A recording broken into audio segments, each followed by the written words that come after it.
You know, like if you look around the world, you might think, well, the happiest people are those where the standard of living is the highest. That's actually not the case. Right. And you think, okay, well, why wouldn't that be the case? It's like, what do you want? Malaria and death at 40? Obviously not. But then you think, okay, what's the price you pay for a high standard of living? Well, that's easy.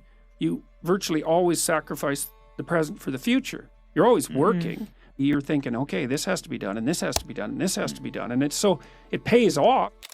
You don't communicate in a false manner, because if you do, you will warp the structure that guides your actions, and you will absolutely 100% suffer for that. I mean, one of the things I've learned as a clinical psychologist is that I've never seen anyone, it's really a terrifying thing, I've never seen anyone get away with anything, ever. The chickens always come home to roost. So, and sometimes it might, let's say you get away with something, it's like, yeah, you think so, man. You wait 5 years from now, 7 years from now, it'll come back. Is that karma? It's more like, yes, I think it's the same idea, but it's more like you don't have the power to manipulate reality. Oh. So you don't think visionaries and influencers have the ability to bend reality? No, I don't think they bend it. I think that they, I mean, you can bring new things into being. I think it was Mark Twain, Samuel Clemens, I think, who said, one of the advantages to telling the truth is that you don't have to remember what you said.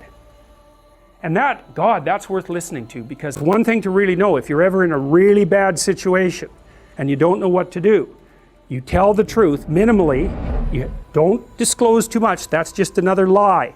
You tell the truth minimally and carefully and hopefully, and you might get out of it. You might get out of it. But if you falsify it, look the hell out.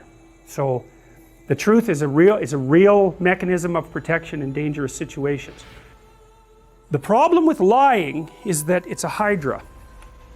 And kids find this out very early, because you tell one lie, and what happens is it has one of the consequences that you expect. Maybe you get away with it, but it has 3 or 4 others that you don't expect. And so it's like it grows some complexity. And then you have to tack a lie on each of those little complexity outcrops, and then they grow 3 more complexities, and soon this little lie turns into a great big ball of lies, and at some point it becomes painfully evident to everyone.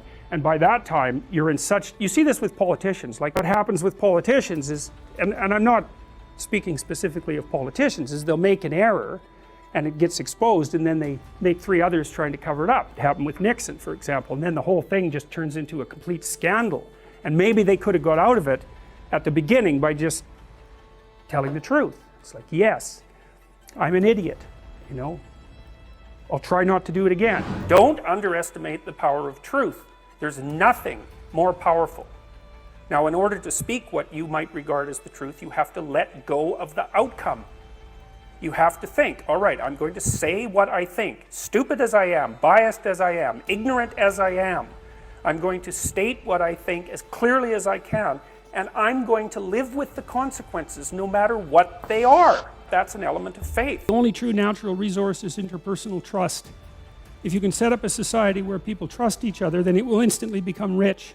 And he used the example of Japan, which is a very conscientious society and very rich society, but the Japanese have no natural resources, right? None to speak of.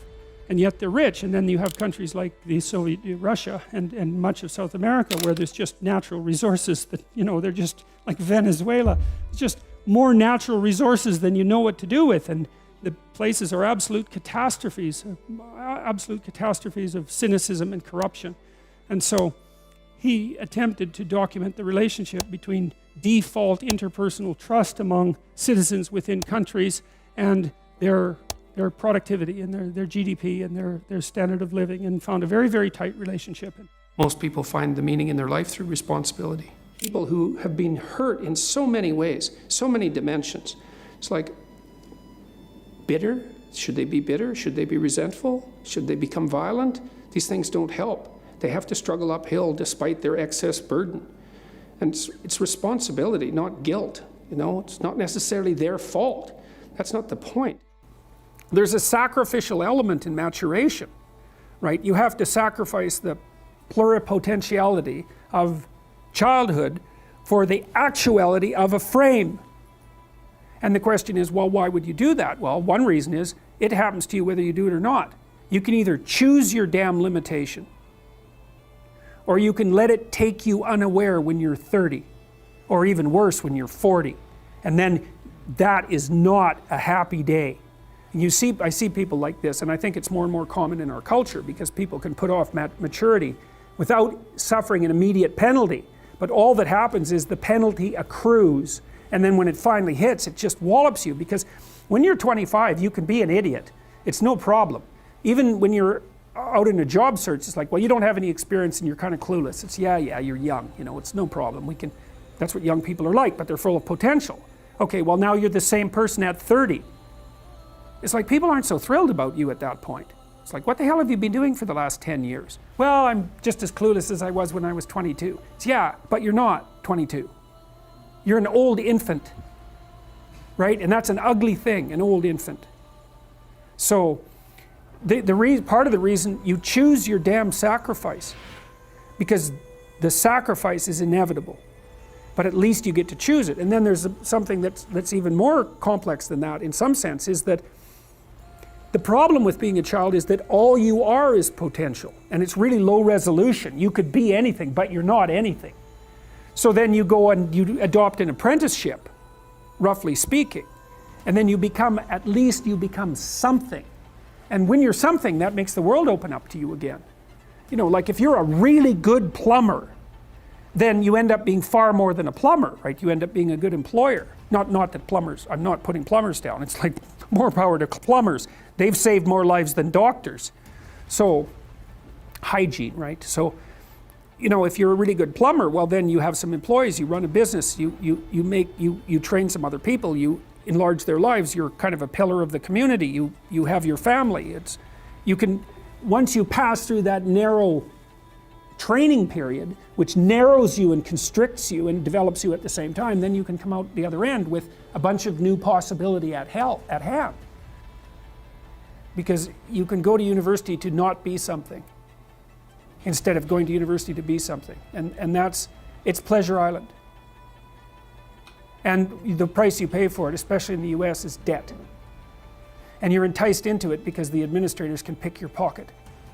So they rob your future self while allowing you to pretend that you have an identity, right? Very nasty. Yep. Sacrifice. We'll talk more about that too. You get to pick your damn sacrifice. That's all. You don't get to not make one. You're sacrificial whether you want to be or not. That's a good thing to know as well.